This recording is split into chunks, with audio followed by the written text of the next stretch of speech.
China and Russia are friends, right? Yeah, think again. That friendship only goes so far. Welcome to China Uncensored. I'm Chris Chappell. It's easy to believe that the axis for World War III is already taking shape, with China and Russia at the helm. It's especially easy to believe when Russian President Vladimir Putin and Chinese leader Xi Jinping do things like release joint statements announcing a no-limits friendship, as they did in February of 2022. Is that what No Limit Records was all about? It wasn't the fame or money, but the no-limits friends we made along the way. But the truth is not so simple. Sure, China talks about supporting Russia. For example, last month, China's defense minister told his Russian counterpart in a video call that his country fully supports Russia in its war on Ukraine. It's kind of like when your friends tell you they fully support you getting a mullet. They know it's a terrible idea, but they keep that to themselves because that's what no-limit friendship's all about.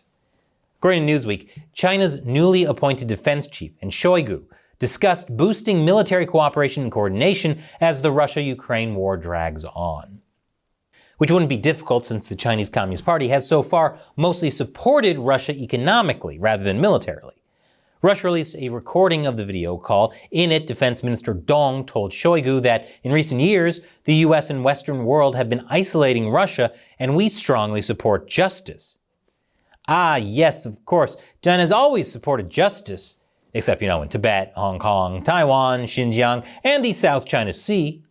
China supports justice the way anteaters support ants. So the CCP says it fully supports Russia, but notably, the readout of the meeting released by the Chinese Defense Ministry said nothing about support for Russia against Ukraine. And when a journalist asked about it, Foreign Ministry spokesperson Wang Wenbing said that the CCP hopes all parties will strive to cool down the tensions over Ukraine and create favorable conditions for the political settlement of the crisis. Yeah, that totally sounds like a regime that fully supports Russia. Turns out your friend doesn't support that mullet after all.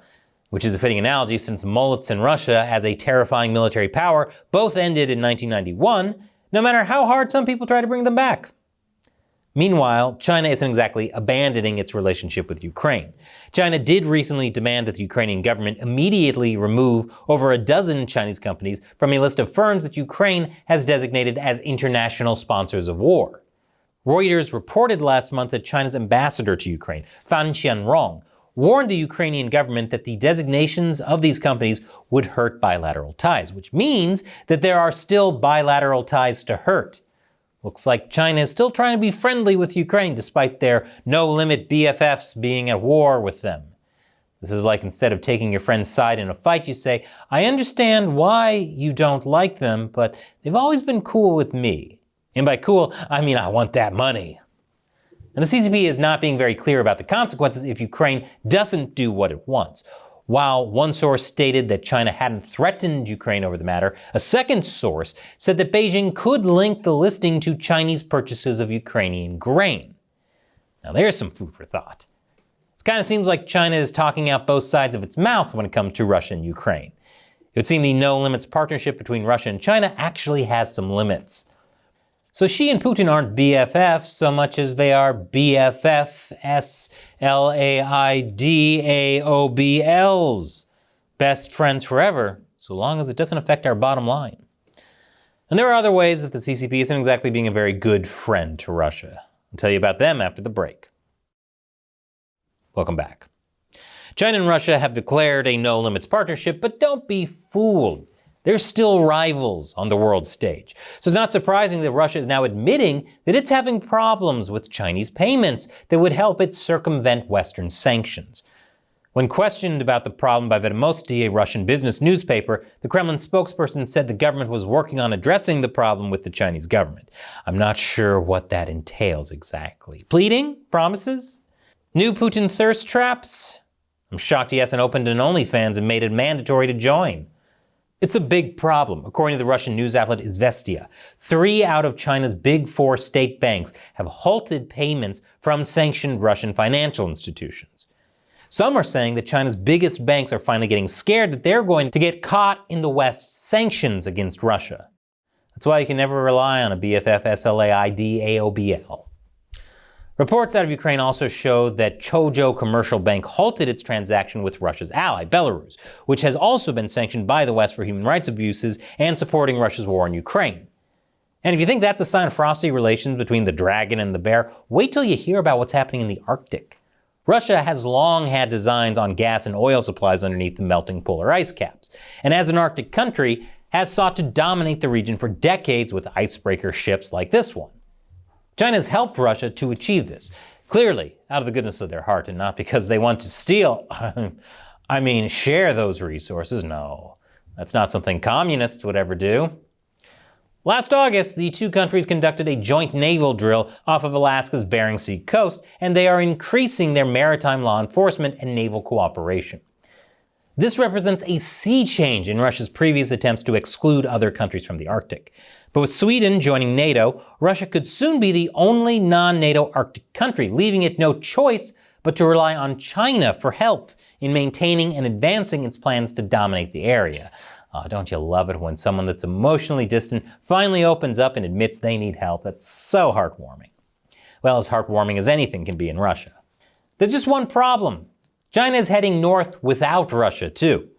Recently, a report said that between January 2022 and June 2023, 234 Chinese-owned companies have registered to operate in Russian-controlled Arctic territories, an 87% increase when comparing it to the 2 previous years.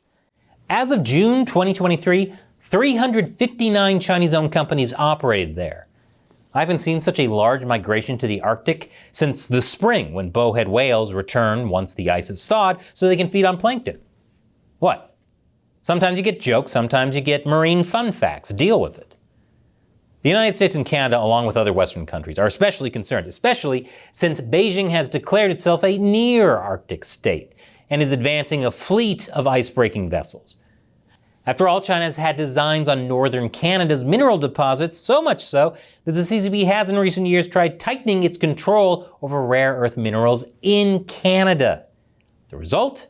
Ottawa rejected a December 2020 takeover of an Arctic gold mine that could have given a Chinese state-controlled company a foothold in the Northwest Passage. China has a real Simba, everything the light touches is your kingdom mentality. If they see it, they think it's theirs.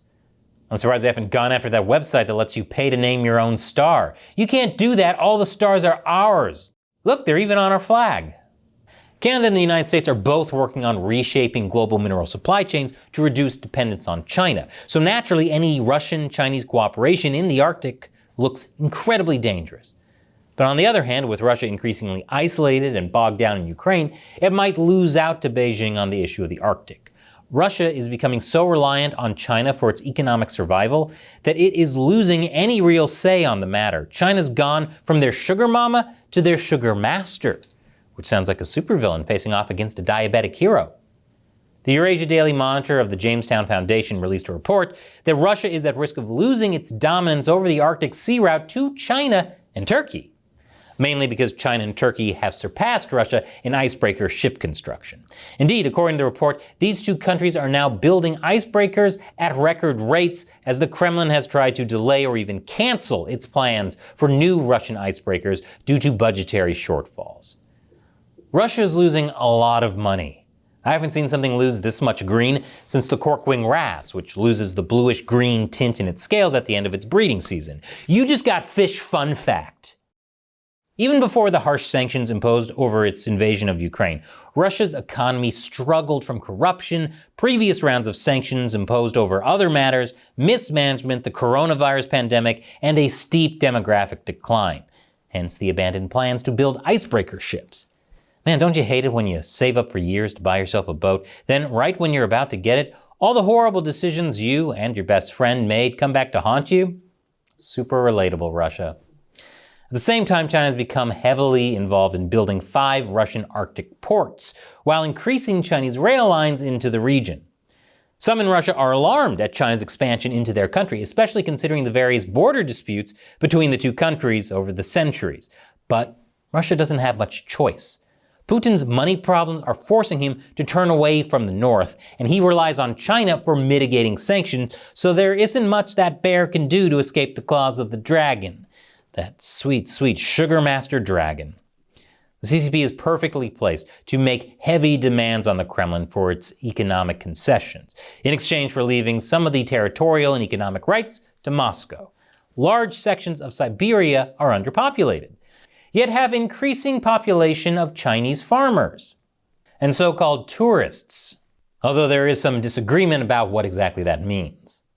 One thing is certain, though. Russia has deployed large numbers of Siberians to fight and increasingly die in Ukraine, and many thousands more have fled the country to avoid conscription. Which is shocking. How could they not be loyal to Putin? I mean, sure, he's a ruthless dictator who gleefully murders anyone who stands in his way, but have you seen his thirst traps? More like Mosque, wow! This could all give the CCP even more leverage over the Kremlin. Local governing councils in Siberia that are geographically close to China, have a large Chinese population, or benefit from economic dealings with Beijing, might play Beijing and Moscow off each other for favors which could undermine ties between the two countries.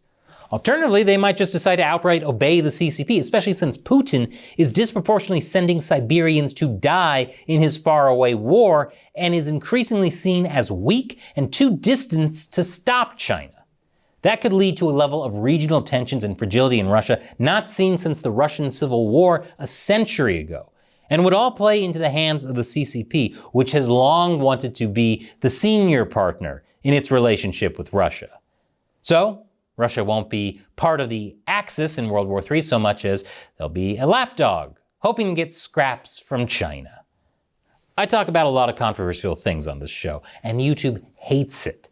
We're constantly being suppressed. That's why I've created a new show to talk about controversial topics by hiding it in gaming content. I call it Deep Thoughts While Gaming. And the latest is about how to defeat your inner demons according to Monster Hunter. Check it out and let me know what you think. Once again, I'm Chris Chappell. See you next time.